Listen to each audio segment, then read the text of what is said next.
Bizarre Brain Comics.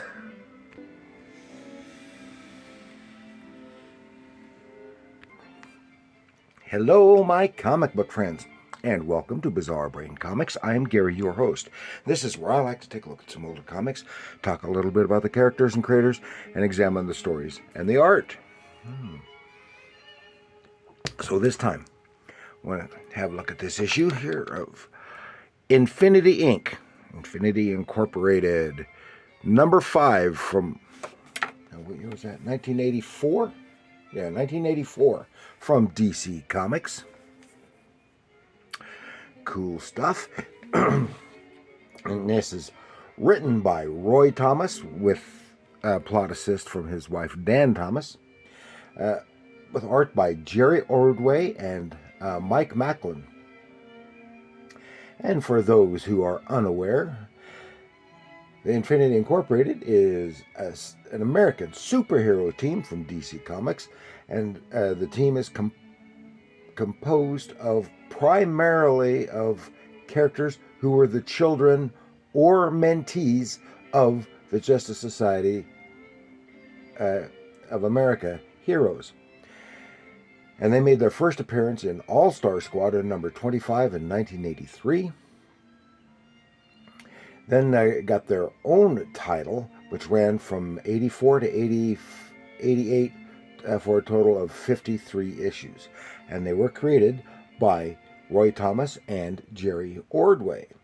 Later, much later on, some of these characters later took on the superhero identities of their parents in the Justice Society of America.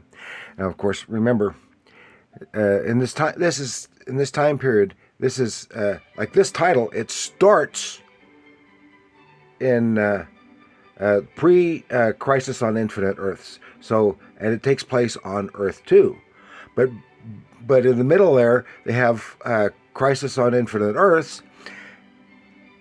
And everything is changed, so then afterwards, they're all on the same Earth, on the same Earth as the Justice League.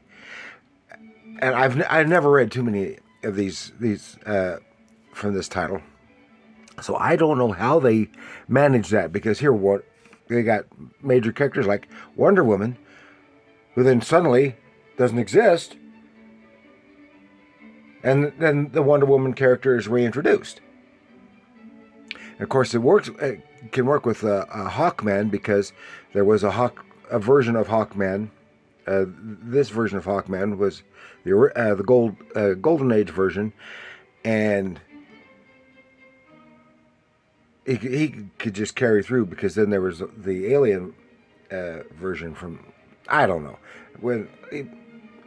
then that character was rebooted. They had a heck of a time in that post-crisis era. They had caused so many continuity problems, because some of the characters carried over, and then they were rebooted after the fact, rather than like Superman, who would, at the end of Crisis, they rebooted him right then.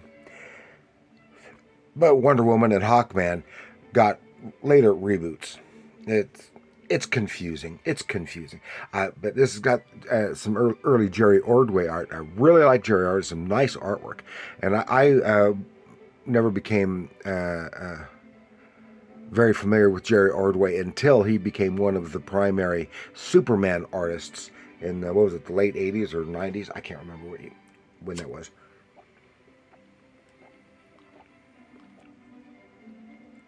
That was decades ago. But I really liked his work on that. And you can see it coming through here. And so let's get into it. This is issue 5, and it is part 5 of a multi-part storyline. So I don't know. I don't have stuff leading up to it, and I don't have the stuff afterwards. So I don't know how many parts they had in the story, but it wasn't 5. It was more than 5.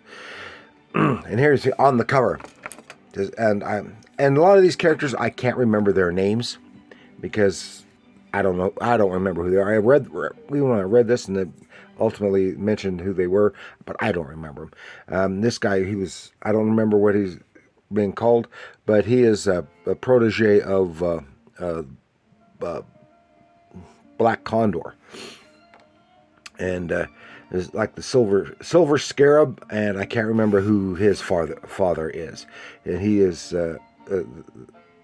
Or mother, I can't remember. He is an offspring of one of the heroes, of course. It says, the Justice Society, they're alive, and they've killed the Flash. That's kind of hyperbolic, but not too far off. Because in the previous part of the storyline, apparently many of these members of the Justice Society have died all at once in a catastrophe. And this is the aftermath of their deaths. So here we go, nice splash page. I don't remember what they call her, but this lady's name is was it Lida or Lida? I've forgotten.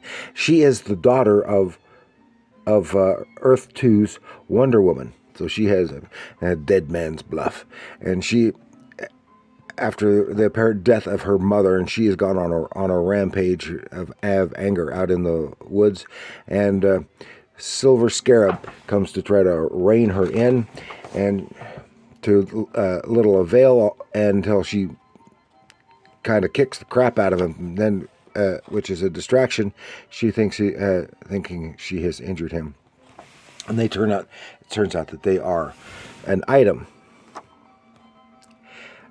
Lida, I've forgotten what your name is. It's a really nice double page spread. So you have 3 tiers, and it's a good visual storytelling, and a very interesting way of getting a nice page design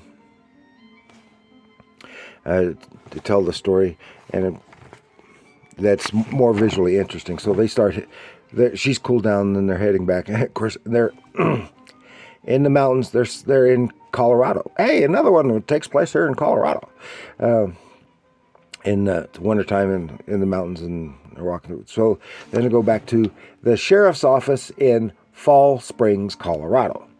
And the other Infinitors, as they are called, are in the sheriff's office. And this is kind of funny, because it has the sheriff and his deputy, and they are obviously modeled after Andy and Barney from the Andy Griffith Show. You can see a strong resemblance and all that.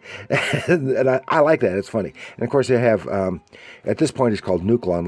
Later, he's Atom Smasher, Power Girl, what's his name? Whose name I can't. The original Huntress, the Helena Wayne version of Huntress. And they're trying to deal with, they can't get them, because they can't reveal their identities.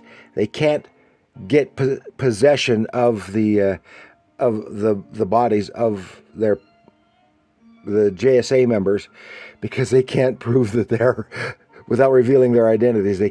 Their identities, or the corpses' identities, they can't reveal, their connection. They just say about. So they're having some jurisdictional stuff, and so they turn on the TV, and there's about some stuff going on back in, was it Metropolis? Yeah, and then we're back here, and they're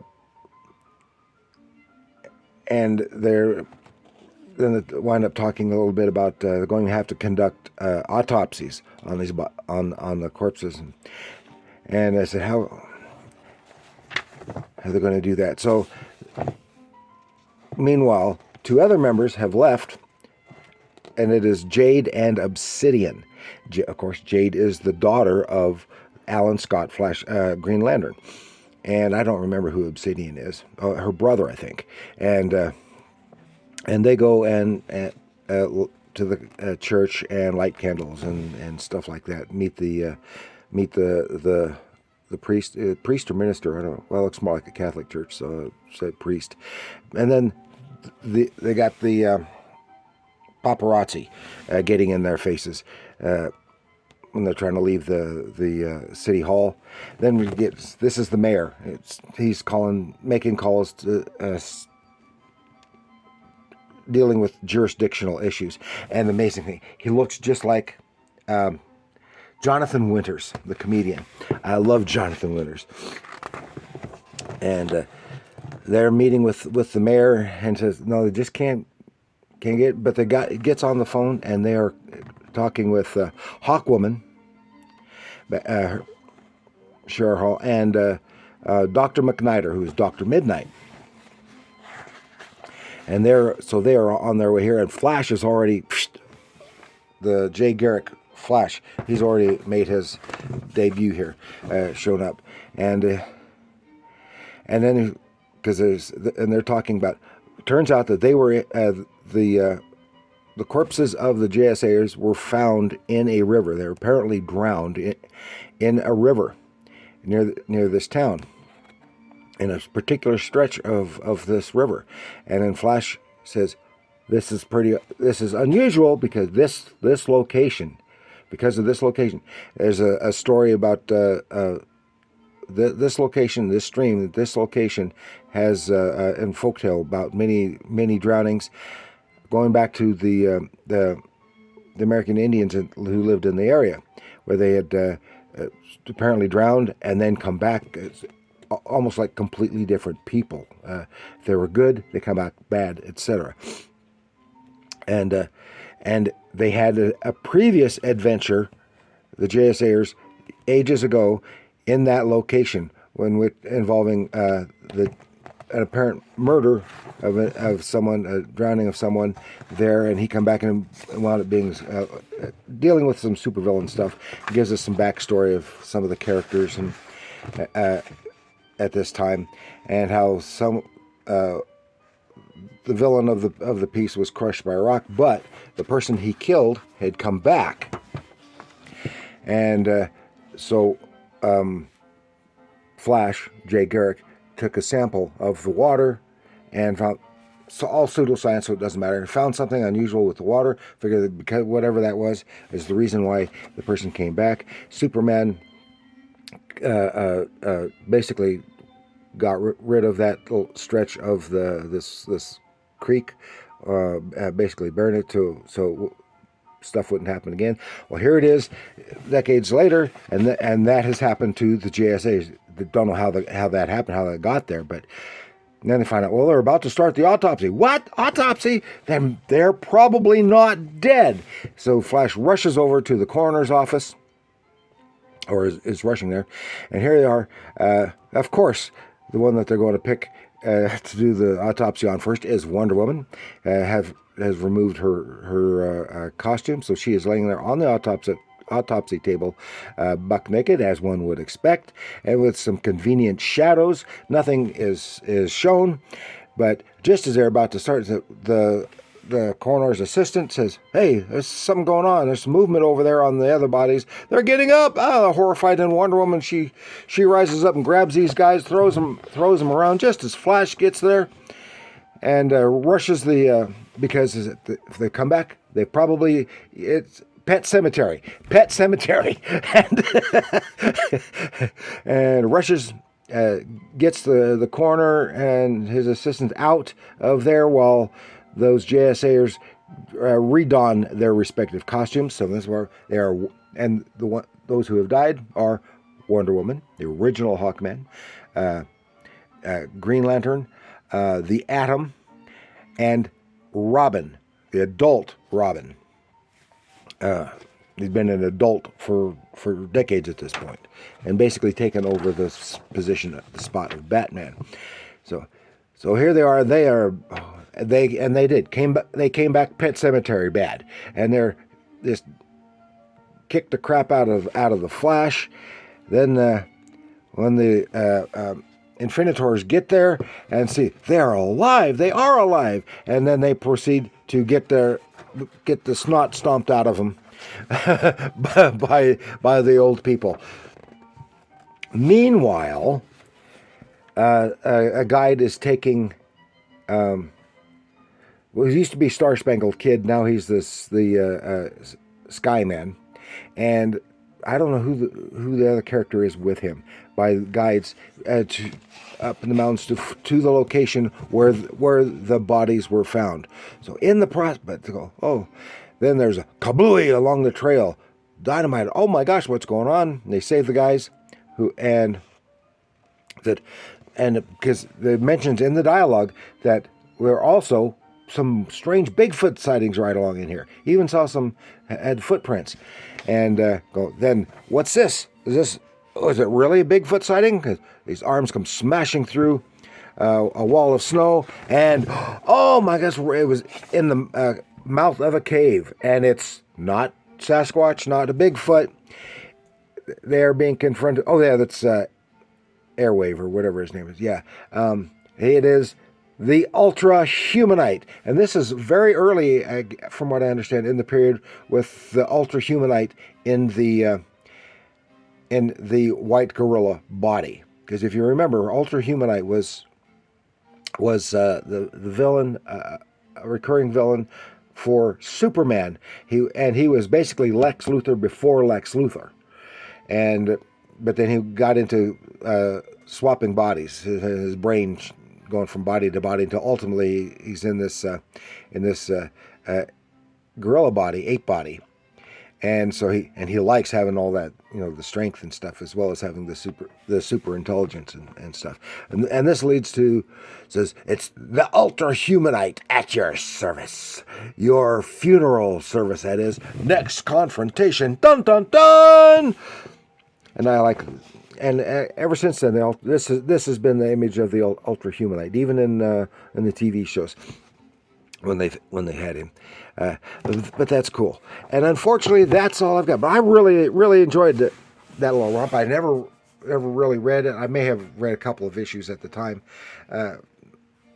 way back when, and I wouldn't mind reading some more because it's a lot of fun. I have talked way too long, so I want to thank you for joining me. Please like, share, subscribe, leave your comments down below. Let me know what you think. Have you read much in the way of the Infinity Incorporated? What you think of them?